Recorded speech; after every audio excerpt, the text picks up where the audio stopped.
Welcome to the Official Personality Guru.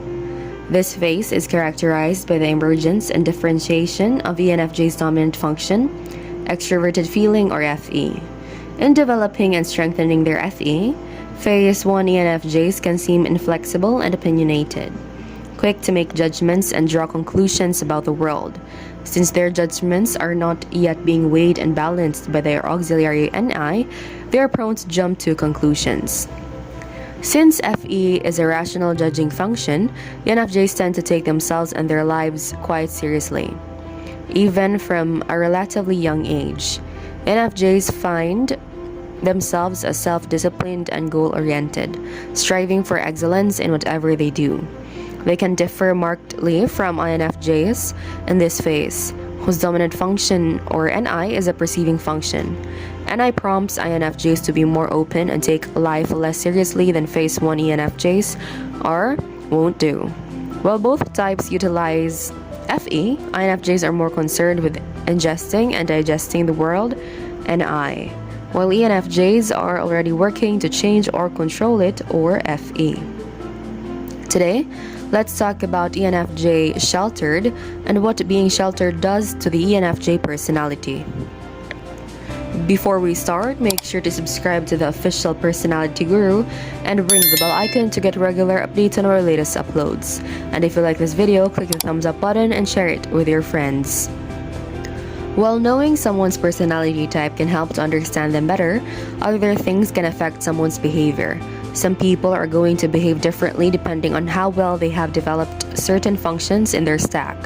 For some, growing up sheltered can cause them to focus too much on their dominant functions, and so they struggle to develop other parts of themselves and grow in healthy ways. Being sheltered separates people from the world around them, and so their views can sometimes be altered because of this. When the ENFJ becomes overly sheltered from a young age, it can cause them to become a mix of spoiled and extremely self-sacrificing. They have a hard time figuring out how to create boundaries, especially with their family members.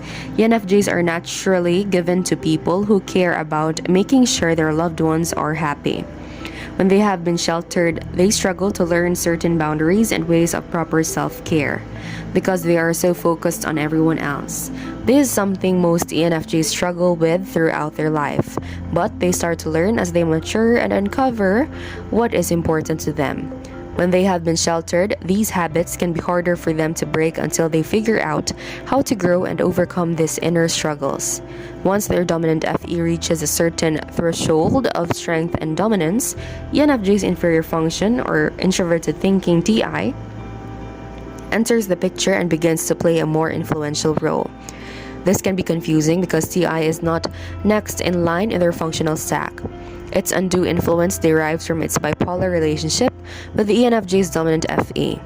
It is somewhat unfortunate that the influence of the inferior peaks in Phase 2 when most people are making life-altering decisions about their careers and relationships. ENFJ's FE-TI tug-of-war will be elucidated later in this profile. In addition to the increasing presence and influence of their TI, Phase 2 ENFJs are also developing their auxiliary function, introverted intuition, or NI.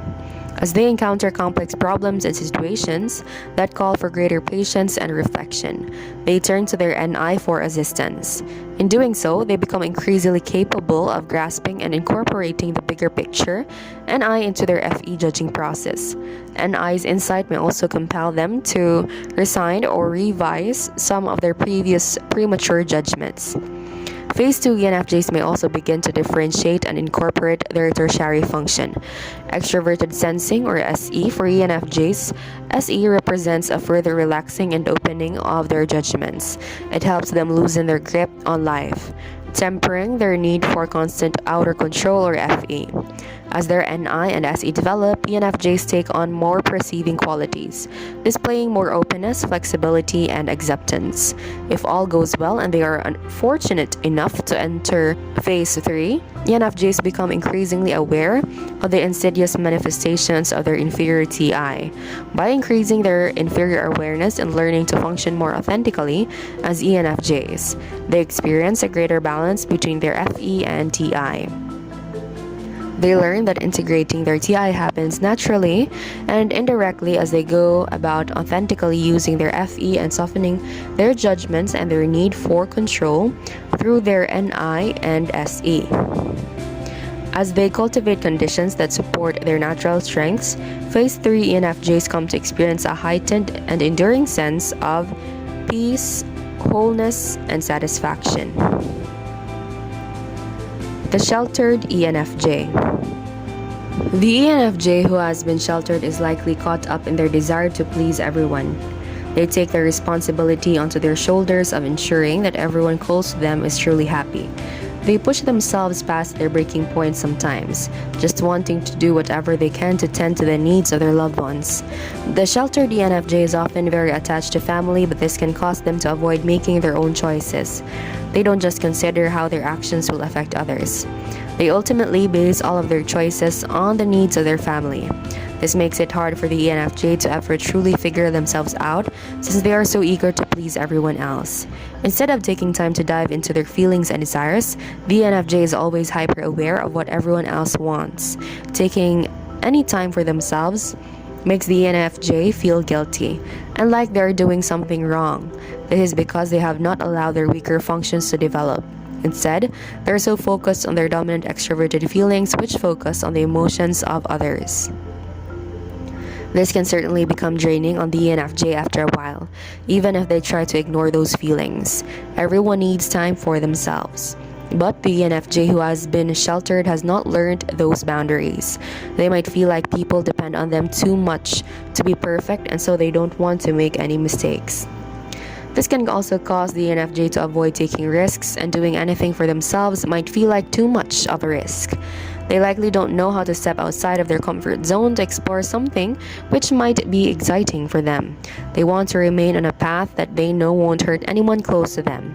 Instead, they focus on these habits and things they understand and know well. ENFJs who have been sheltered can seem a bit spoiled, but this is simply because they can be unaware of some of the more complex things in the outside world. They likely veer away from in-depth and complex theories, wanting to focus more on emotions than facts or logic. Being sheltered causes them to avoid their inferior, introverted thinking functions. And so, they don't find it natural to analyze the facts, especially above emotion and compassion. The ENFJ likely has a hard time focusing on things outside their inner world, and so this can cause them to feel disconnected at times. They don't have a strong grasp on the many different angles of a situation and are more drawn to what they know or have learned growing up. This can cause the ENFJ to become a bit more closed-minded, which isn't at all their intention or something they enjoy. They just have a hard time seeing outside of this, since the world around them has been closed to them in some ways. Instead of being able to view the many different options and viewpoints, the ENFJ can become only focused on their inner world and the people close to them. This makes them appear somewhat stubborn about things, and they struggle to go against what their family believes in. ENFJs who have been sheltered simply don't want to hurt the people they love, so they constantly strive to live up to their expectations, and this can cause them to be misunderstood. How about you? As an ENFJ or any other personality type, what does being sheltered does to you? Be sure to watch until the end and share your experience for a chance to have your comment pinned. The healthy ENFJ. As ENFJs mature, they start to figure out the best ways to break free from the expectations placed on them from a young age. They care about helping people just as much, but they start to learn boundaries and how to place them clearly for the people around them. Of course, this will always be a bit of a struggle to them, but they start to navigate their limits a bit better over time. As they grow, ENFJs start to learn that they need to set time for themselves and need to stop draining themselves for those around them.